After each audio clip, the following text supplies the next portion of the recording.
Thank you so much for joining me here today. I'm finally sitting down to do my second anti-aging update. I can't remember when I did my first one, but my second update was just last April, so that was April 2019. I was maybe going to do the update 6 months later, and then I thought, well, no, probably a year makes more sense. And then of course, this last April, we were all in lockdown because of the pandemic, and I just wasn't filming that much then. So I'm a little late on doing this update. I keep promising it, and I'm finally doing it. So one thing that I wanted to mention is I went back and watched that video to make sure I'm covering all my bases here, that I'm not leaving anything out that I started trying and maybe did continue to use or have discontinued using, which there are a couple of those things.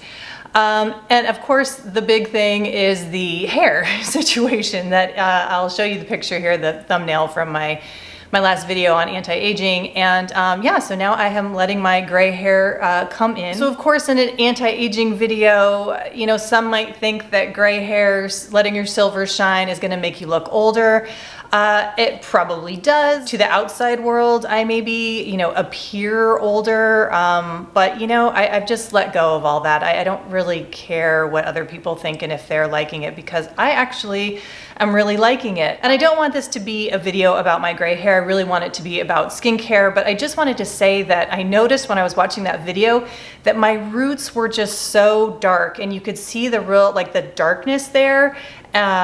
And then kind of like the lighter hair, and it just, there was sort of this disconnect happening when I was watching that video. Even though, you know, I thought my hair looked good, now I feel like this is just more me. It just feels more authentic, and I can appreciate watching those old videos and what my hair was doing at that time when I was coloring my roots, and I don't want to judge, you know, my past self, but I really do feel like this just feels more authentic to me, and in a way helps me just feel more vibrant actually, and almost ironically feel more young, that I'm not combating these roots that are coming in. It's just sort of a natural process. So I wanted to put that out there because it is kind of a part of my anti-aging update, and feeling younger, I guess I would say, because like I said, I'm not trying to fight the aging process. There are two other things I want to say before I jump into the skincare portion of this, is that, like I said in my last video, I know that anti-aging is a problematic term, and I am not anti-aging in any way. As I said in that other video, I want to get older. I want to experience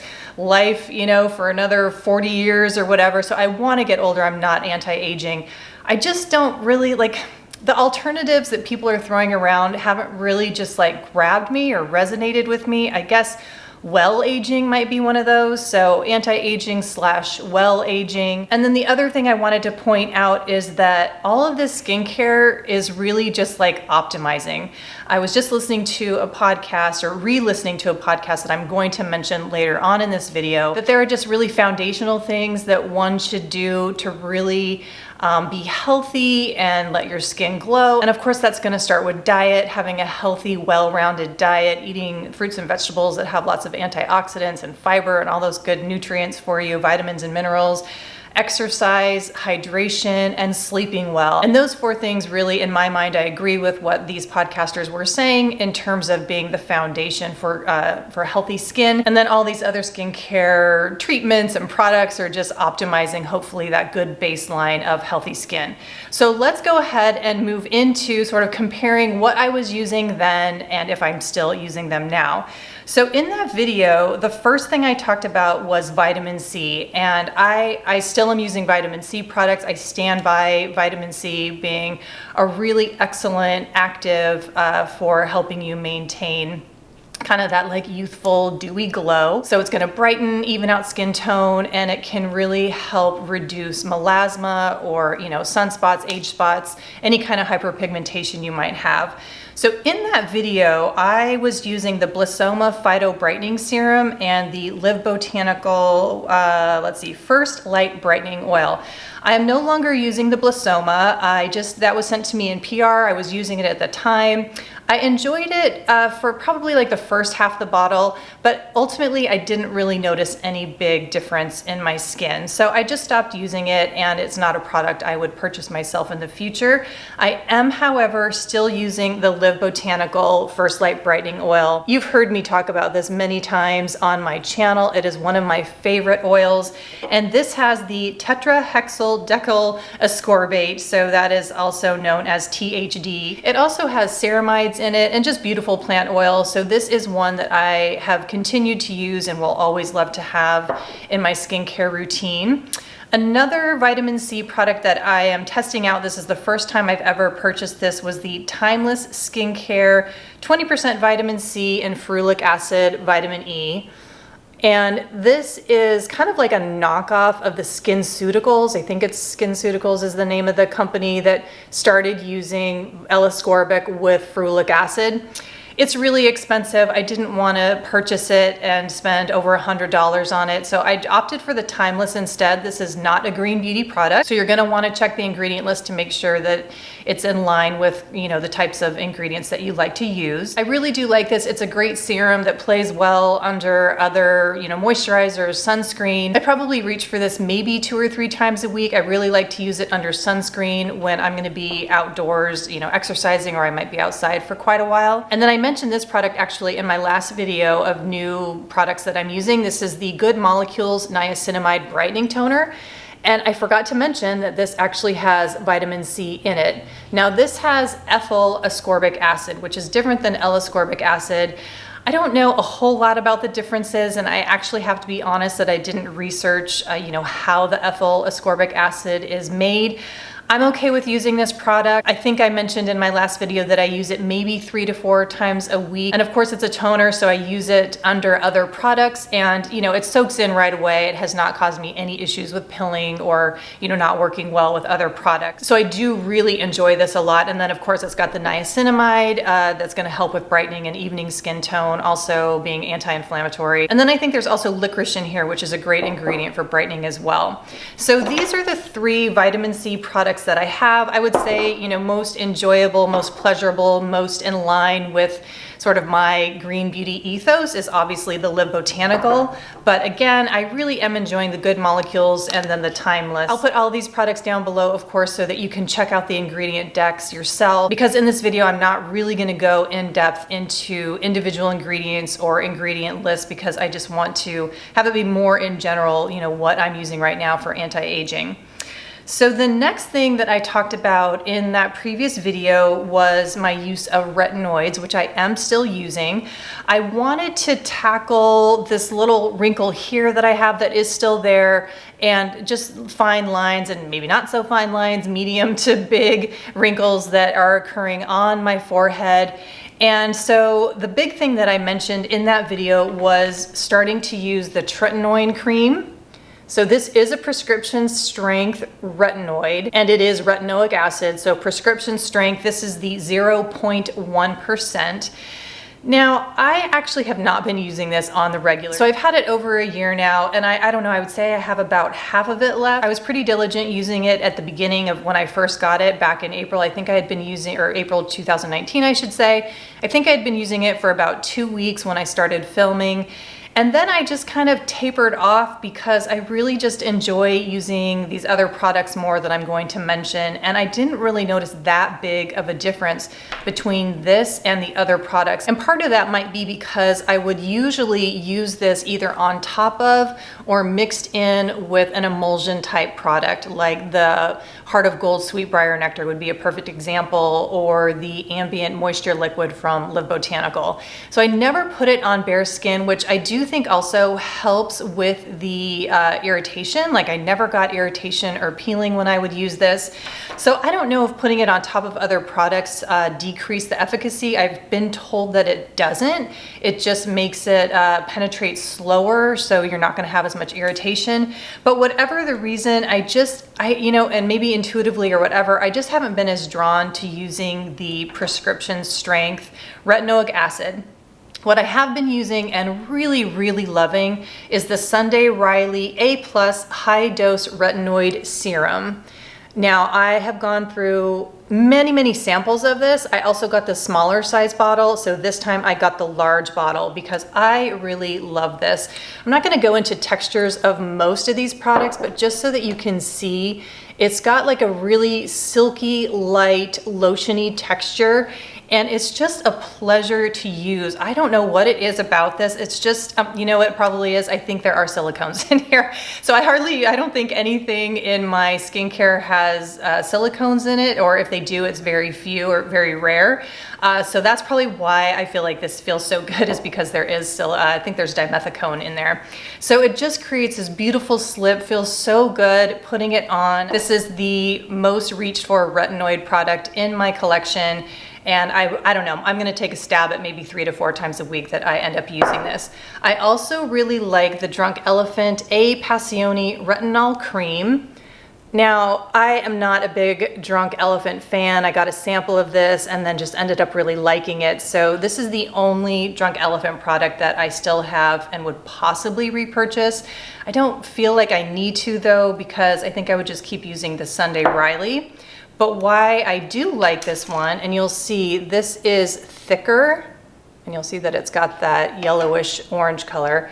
It's thicker, so you'll see it does not soak in as quickly as the Sunday Riley. Because it's thicker, you can kind of spot treat a little bit easier and it just stays where you put it. Whereas with the Sunday Riley, that's kind of more of an overall experience where I just like to rub it in my hands, put it all over. It's a little bit too runny to spot treat here on my upper lip. Like sometimes it migrates down onto my actual lip and I only want it to be on the skin above my lip. So that's why I really like to use this. I think I'm gonna have this for quite a bit longer because there still is a pretty good amount of product in here. And since I'm really only using it for spot treatment, I think this will last for a while. So I will let you know if I decide to purchase this in the future or if I feel like the Sunday Riley would suffice for that type of a product. Oh, and then just to let you know, this has the hydroxypinecolone, I think is what it is. And then this is, I think it's 0.1% retinol, which is actually pretty high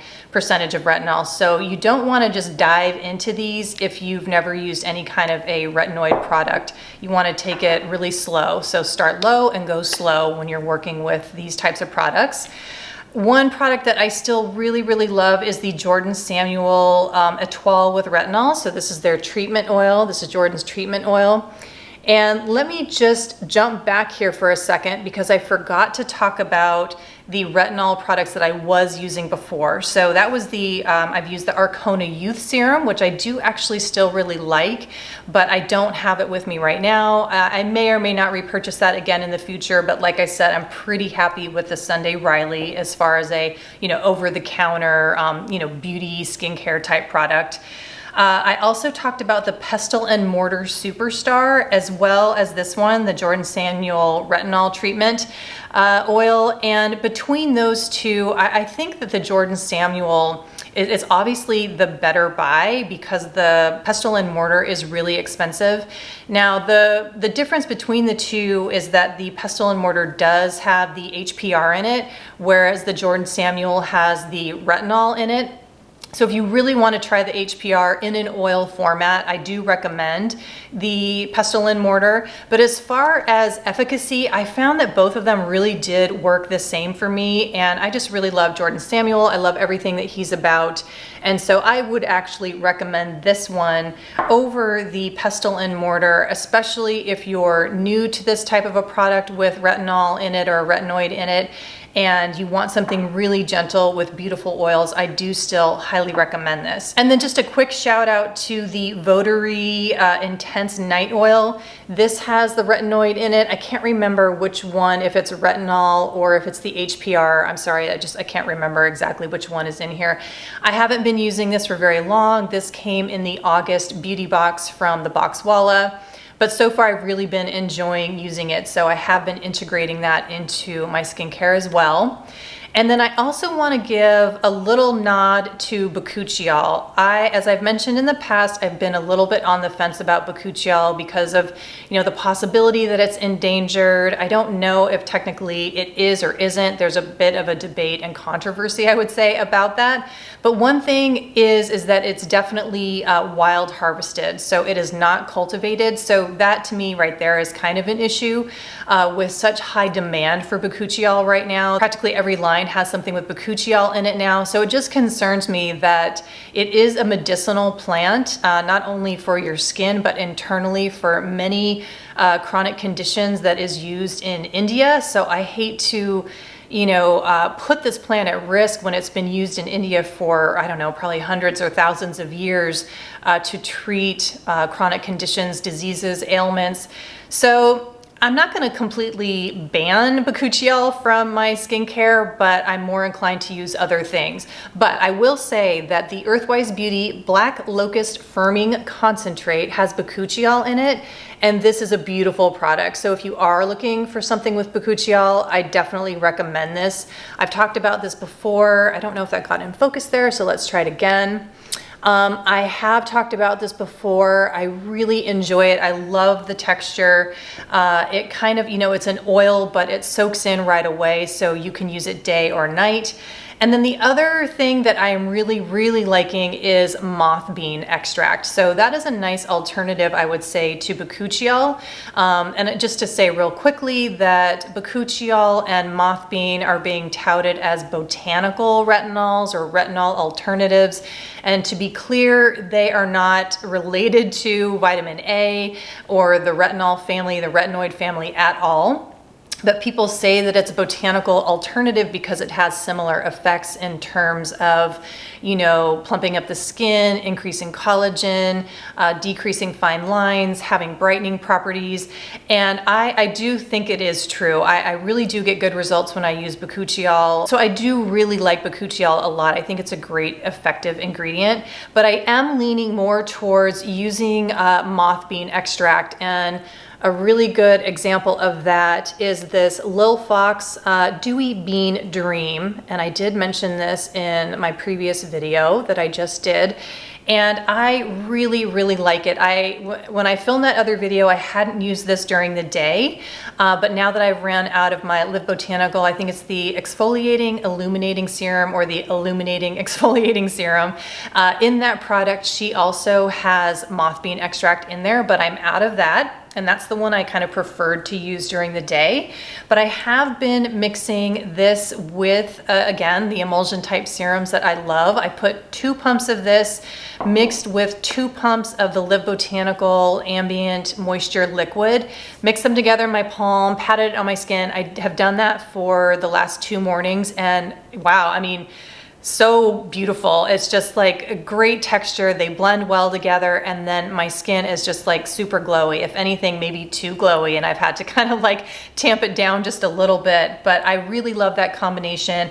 I really love this product. So where I'm at right now with the whole retinoid situation is I'm not really using this very much. I can't even remember the last time I used it, to be honest. So this has kind of gone by the wayside as far as prescription strength goes. And really the Sunday Riley, I would say, is the primary retinoid that I'm using. The Drunk Elephant is kind of a little adjunct there for spot treatment. And then I really have been loving using moth bean extract, products with moth bean extract, and then also the bakuchiol products as well. All right, so moving on to the next type of product that I use for my well-aging, anti-aging skincare routine. is sunscreen.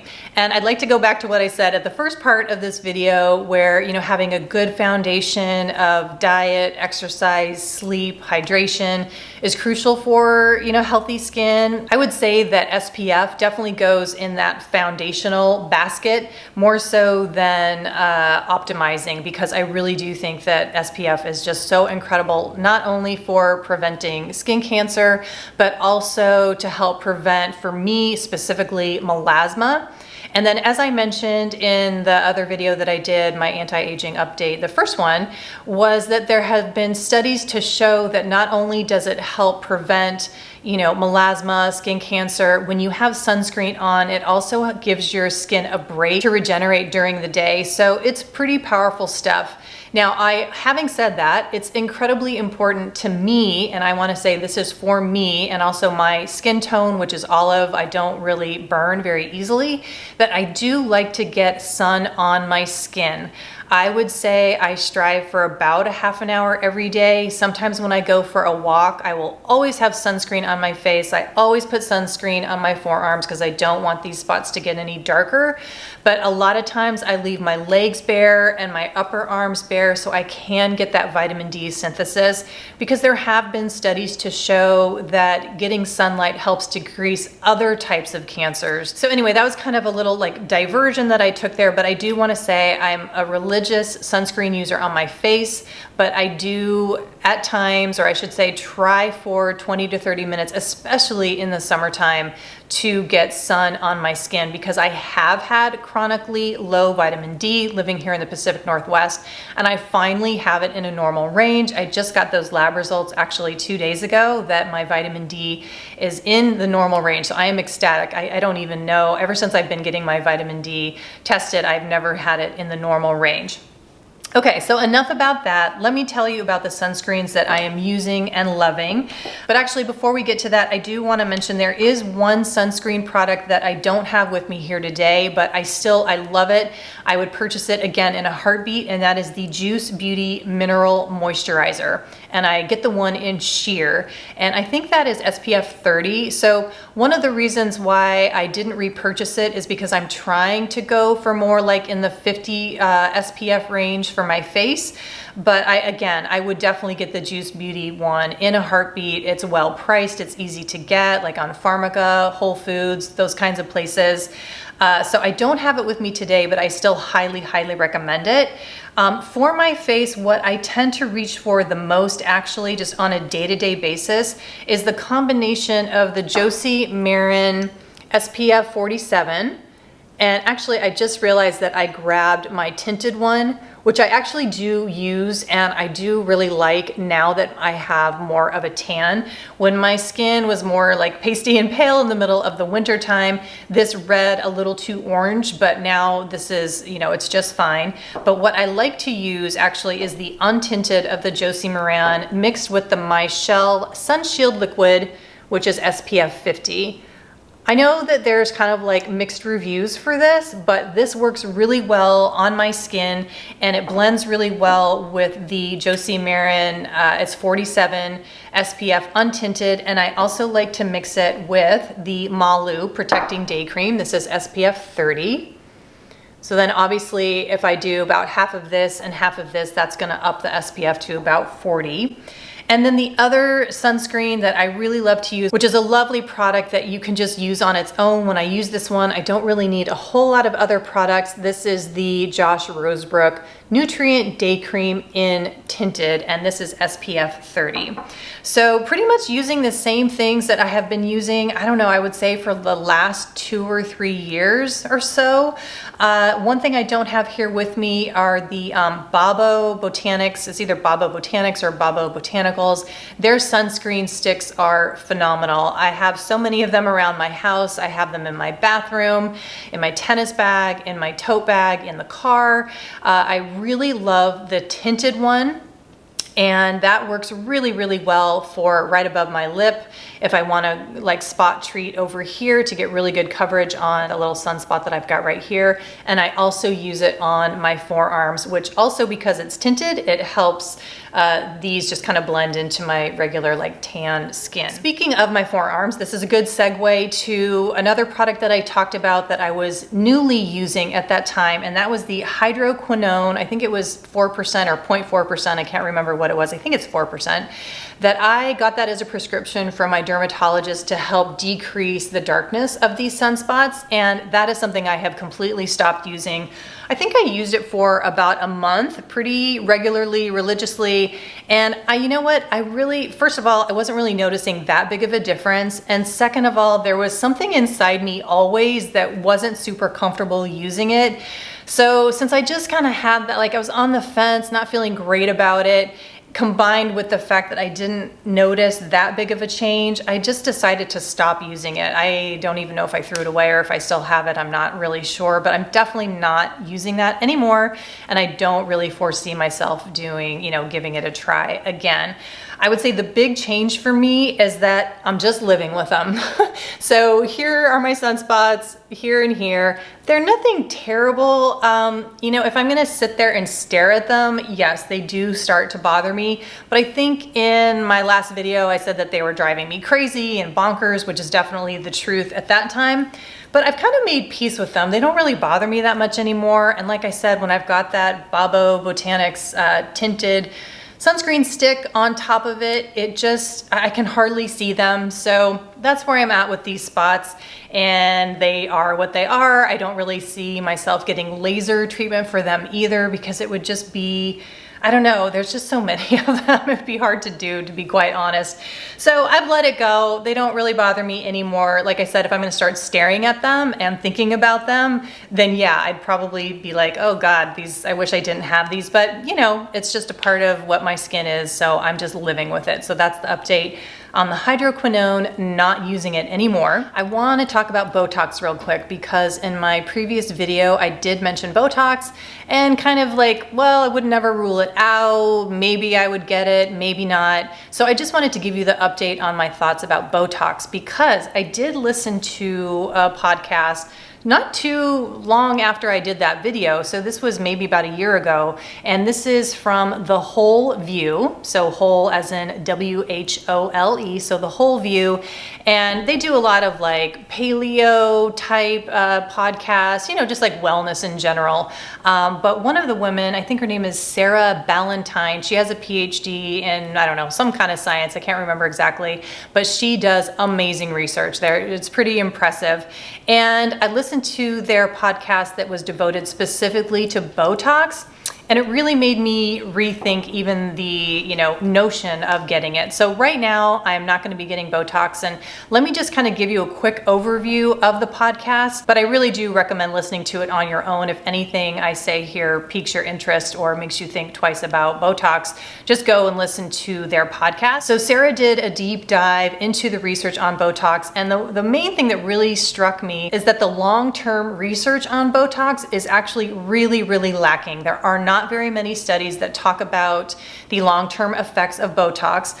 One thing that is concerning is, in terms of side effects, that there is that possibility of the diffusion of the Botox into the adjacent area that wasn't supposed to be treated. And as you might know, Botox is a neurotoxin that prevents the release of acetylcholine and therefore paralyzes your muscle by relaxing it. So obviously, if you want to relax some, muscles here so that you don't have those fine lines or wrinkles in your forehead, it can migrate down actually and cause other parts of your face to relax that you were not wanting that to have happen.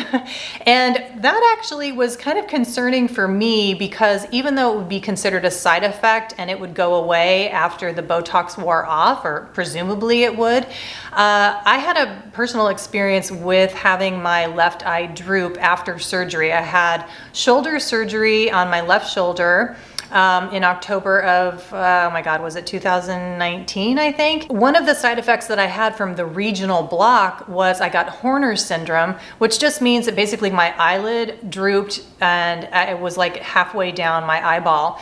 It only lasted for like 3 days, but I have to tell you, it caused me so much anxiety that I never want that to happen again. Like I didn't know that that was a side effect possibly of the regional block.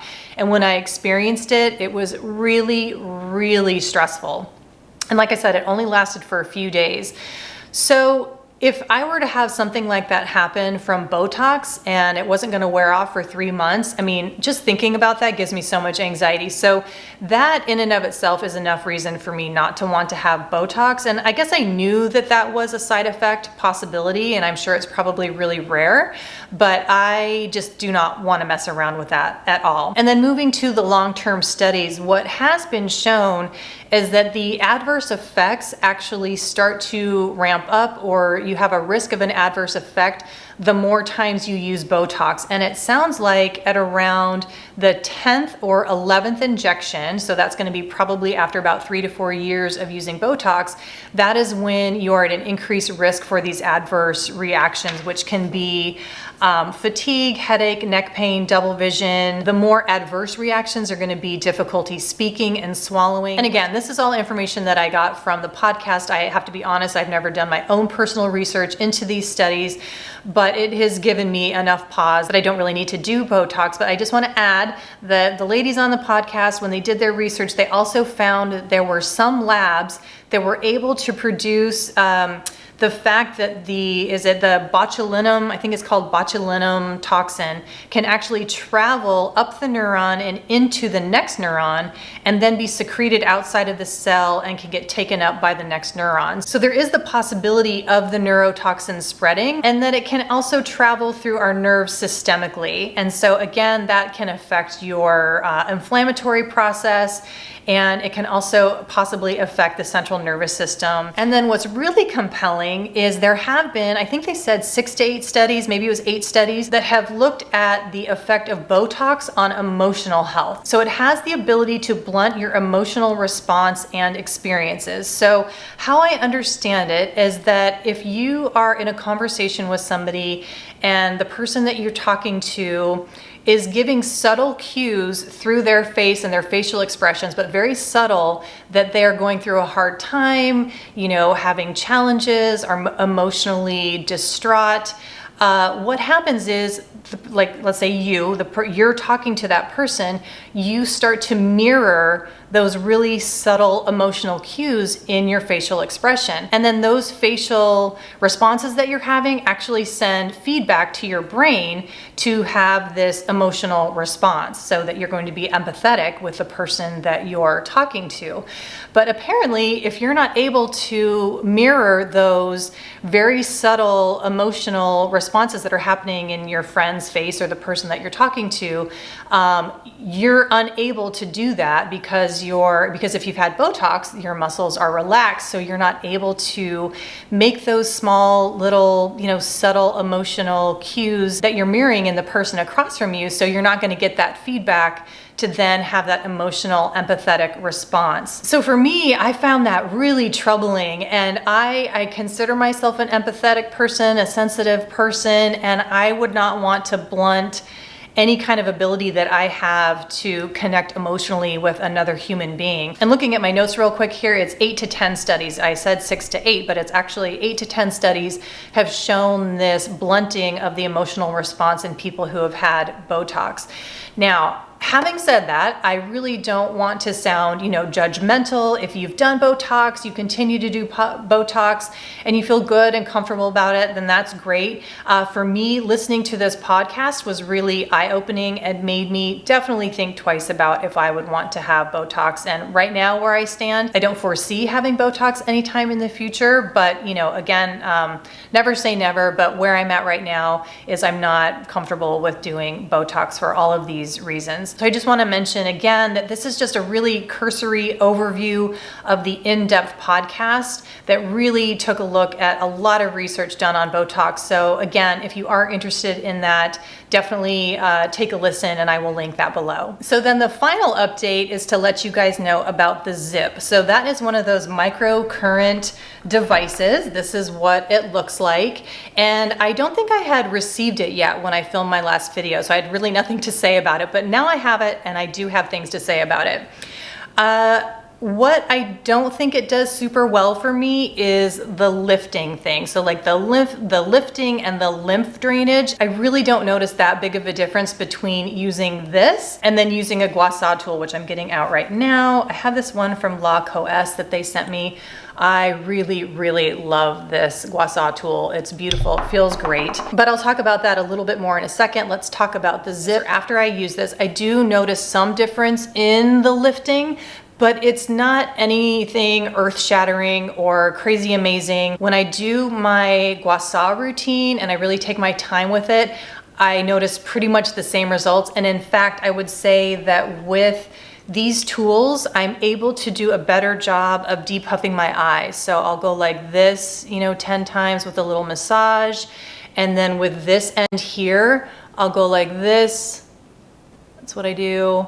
And then I will do this as well. But like I said, when it comes to the zip versus gua sha, my preference is just going to be the gua sha because, first of all, it's just more pleasurable to use. I like it that it's a little bit more meditative and it does a better job, like I said, under my eyes and above my eyes on the lifting, which is pretty impressive. So I was actually thinking about maybe selling this or gifting it to somebody, but I did decide one time when my melasma was a little bit out of control to use this because they do have a hyperpigmentation setting, and that is where this is the most impressive. So what I've done probably about 3 or 4 times when I've either been in the sun too much, didn't use my sunscreen, and I noticed my freckle mustache really starting to be more pronounced, or I don't know, just more visible, is I will do the hyperpigmentation setting, 2 minutes just specifically on my upper lip up here.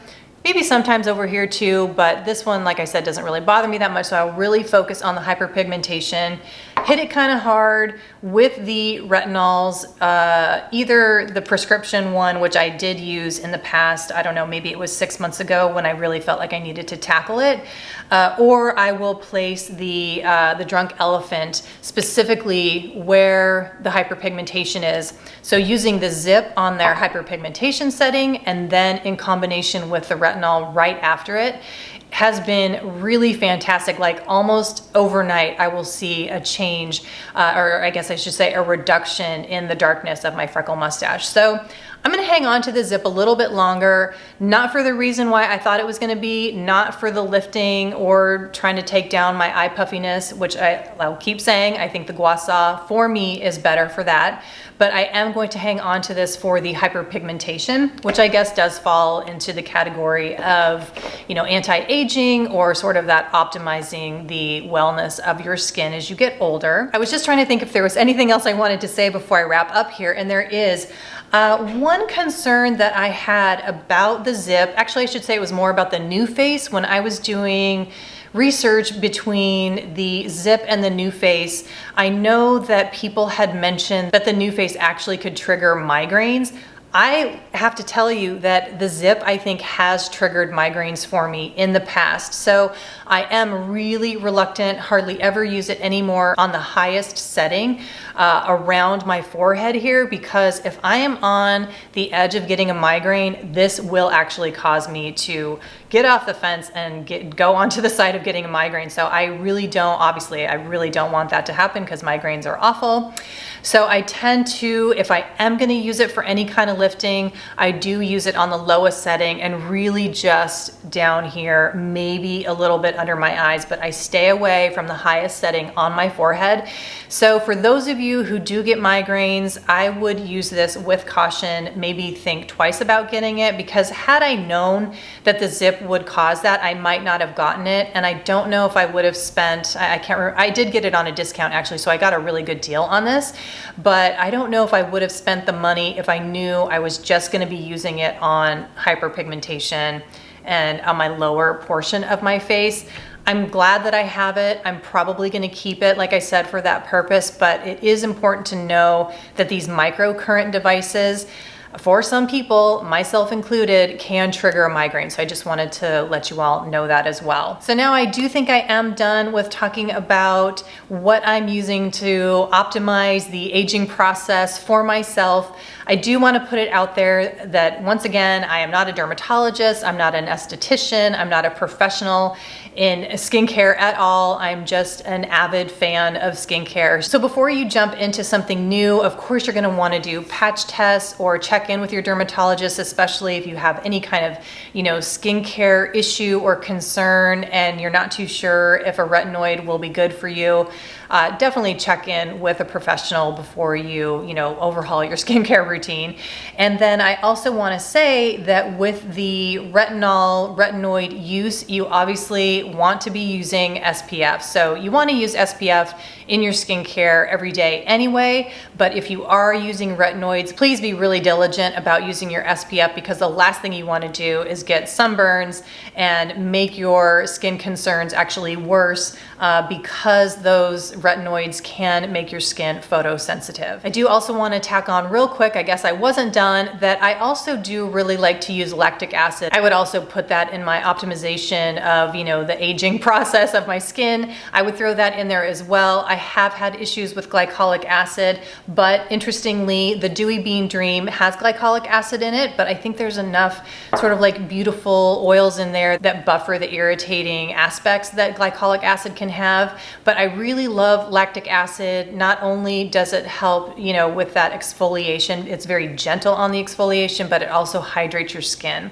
So just to add that in there real quick. And the Live Botanical Illuminating Exfoliating Serum does have lactic acid in it, as well as the moth bean extract. So I think that is a beautiful product to use, no matter what age you are. But if you are looking for that sort of, anti-aging type product, I highly recommend the Live Botanical as well. But I don't have it with me because I am out of it and I need to get a new one. I think I really have said all I need to say about these products and what I'm using now for my optimizing the aging process on my skin. I guess that's sort of like my new catchphrase, but it's a little long, so I don't think that's gonna catch on. But if you do have any questions about any of these products or the ingredients that they contain, do not hesitate to ask down below. That's what we're here for, to learn from each other and give each other information about products that we're using. So on that note, if you do have a product, a vitamin C product or a retinoid product, a sunscreen that you particularly love, or anything that you're using to optimize the health of your skin, no matter what age you are, definitely let us know below. So that'll do it for today. Thank you all so much for watching, and I will see you in the next one. Bye.